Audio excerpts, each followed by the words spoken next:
Let's do this. Tournament number 3 of the TNB weekly tournament. Action from week 3. We have the purple Protoss Jaiden versus the red Zerg of Gremlyn. And what an appropriate name for a Zerg player. Gremlyn? That's awesome. That is absolutely awesome.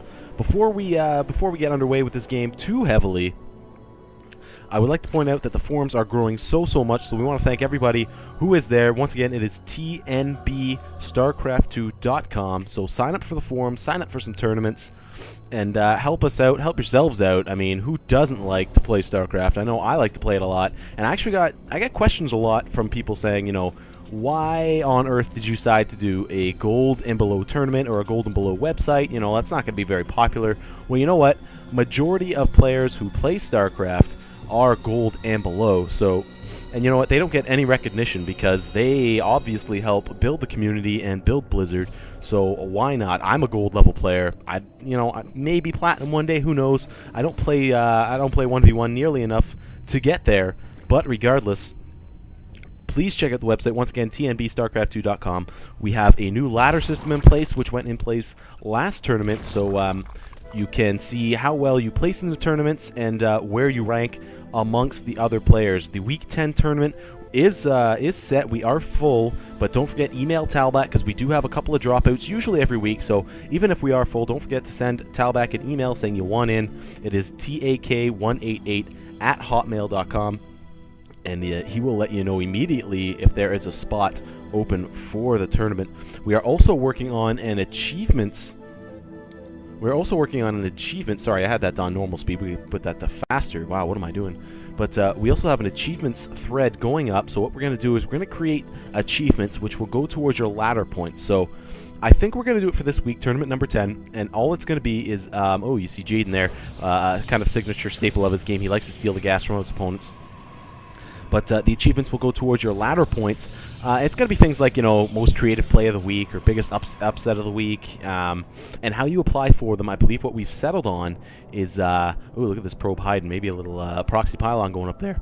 But how you apply for it is you send in the replay of the award you are going for. We will view it, and we'll view all the ones going for each award, and you know, maybe a couple of days after the tournament, by Friday, we'll hand out the awards, we'll hand out the extra points, and help you build your way up that ladder, because, man, who doesn't like to be on top of a ladder? You see the spawning pool finally going down there. That's an awfully late spawning pool at 17 supply. Oh, I guess it was about 16 supply, maybe 14 supply, but nonetheless, that's fairly late. But I guess he went 14 hash, 14 pool, which is almost the standard build for Korean players and pro-level players. A lot of gold and below players don't quite understand how to do it, but I've seen Gremlyn play. He's a fantastic player for a gold level player, and he will be able to pull this off without a doubt in my mind. One thing I like to note about Gremlyn's play is he has fantastic Overlord spread, so he gets vision of all the map you see. He's already got one here at the ramp, so he knows when there's going to be his opponent moving out. You can see he has one on the way, so he's going to keep one at the back door. So he is, man, he has map control, and that is what Zergs do best. Now you see, oh, that is an odd place to put a pylon for Jaiden. Just to remind you, Jaiden is a bronze level player, and, oh, there you see the assimilators being smacked. Sorry about that, my computer kind of exploded, but nonetheless, I'm going to continue with this game, and absolutely, I do not believe how this pylon went up. That just showed you what poor creep spread and poor scouting in your base does do. So it looks like Cannon 1 is on the way. Gremlyn does have enough Zerglings to deal with this, but the question is he going to spot it in time? I'm not sure if he is going to. Meanwhile, his hatchery has just popped up. Looking at the units tab, there is 15 drones to the 12 of Jaiden. Now, Jaiden, a bronze level player, doesn't play the game that much, but his one big problem always was that he did not build enough probes. You see the Zerglings and the Queen now are going to move in, try and pick off this probe is what he needs to do, but they are on move rather than attack move. I think that caught him way off guard, because it caught me off guard, that's for sure, because it's such an odd placement. These Zerglings need to spread out. They're just auto-attacking, which is not the best thing you want to do. More and more Zerglings coming over to try and prevent this. A third cannon coming up right now, but it is not going to be enough. He's going to have to retreat with his Zerglings, build some more. As we look at the production tab, he does have 12, 14 more Zerglings on the way to try and deal with this cannon rush. I don't even know if this is a cannon rush or if it's a stall tactic, but either way, I'm pretty impressed by Jaiden, the bronze level player, having the balls to just go out and with a play like this Again, not the best cannon placement. Maybe should have done it over here. But either way, it seems to be working for now because it's keeping the... he already delayed both of his gases, so he's not going to be able to get any tech out that quickly. Meanwhile, we look over at the Protoss base, and what do we see? We see a Forge, we just see some Zealots, so not much going on, and that is the problem with a lot of bronze level players. They don't have the best macro. Their micro sometimes isn't that bad, but definitely the macro, just getting a Cybernetics core underway 7 minutes into this game. That is very, very late. Looking at the units tab, we do have 17 Zerglings with 10 more on the way, and a few Spine Crawlers going up at the natural expansion for Gremlin, which is the proper play when you go for this 14 hatch, the quick expansion for the Zerg. Always need to get those Spine Crawlers because they are awesome, just poking stuff away.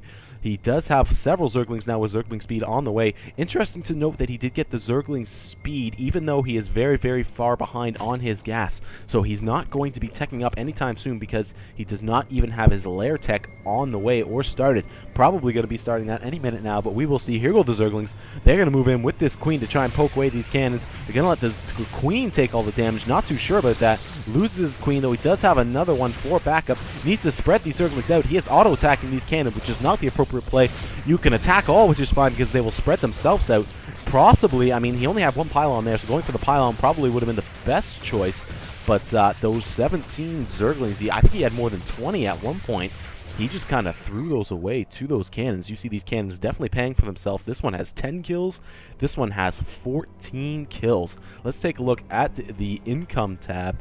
You see Gremlin is ahead because of that natural expansion, but Jaiden has caught up in Harvesters. It is now 21/20 for the Protoss player.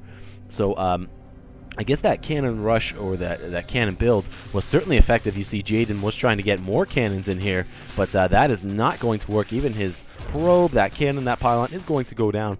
But like I was saying, these cannons definitely paid for themselves because it stalled the tech of the Zerg player. It stopped him from droning up. I mean, he had to build a huge amount of Zerglings early to deal with these cannons, and he still has not killed them off. So they probably will get a couple more kills even, depending what unit is thrown at them. Going back to the production tab, hello, what do we see from Jaiden? This is something he does a lot. Chrono boosting out double gateways for double the fun. Double mint gum? Oh, kill me. I'm awesome. Spire going down for the... I don't know if he spotted this. He might have... no, I don't think he did, but let's take a look at Gremlin's view. He's going to break down his own back rocks, which could be the appropriate play. But yes, he did spot this with his Overlord. Once again, as a Zerg player, Overlord spread is so very important. You need to use them to scout your opponent as often as possible. Those two Void Rays are finished. He's continuing to Chrono boost out more and more Void Rays. Now, ooh, those Void Rays were definitely spotted, so he knows they're Void Rays and not Phoenix. Oh, excuse me. I am quite under the weather. I think I got a flu bug. But my wonderful girlfriend took care of me all weekend, so I'm getting better. But you see these Void Rays are rallied to come up to this corner, so they're going to be harassing the side here. Is this Spire going to be done? Yes, it looks like it's going to be done in time. It is 3/4 of the way done. Interesting to see if he gets Corruptors or if he gets Mutalisks out. The Corruptor versus the... It's really going to come down to numbers more than anything. It looks like Jaiden's going to have about 5 Void Rays because he already has 4 on the field, and the production tab showed he has 1 more on the way. And it looks like Gremlin is finally going to be aggressive. He feels good and confident about this move. One thing that... this is a smart idea because he knows the Void Rays are on the way with his fantastic Overlord spread. So what he's going to do, he's going to force the Overlord... Or not the Overlords, the Void Rays to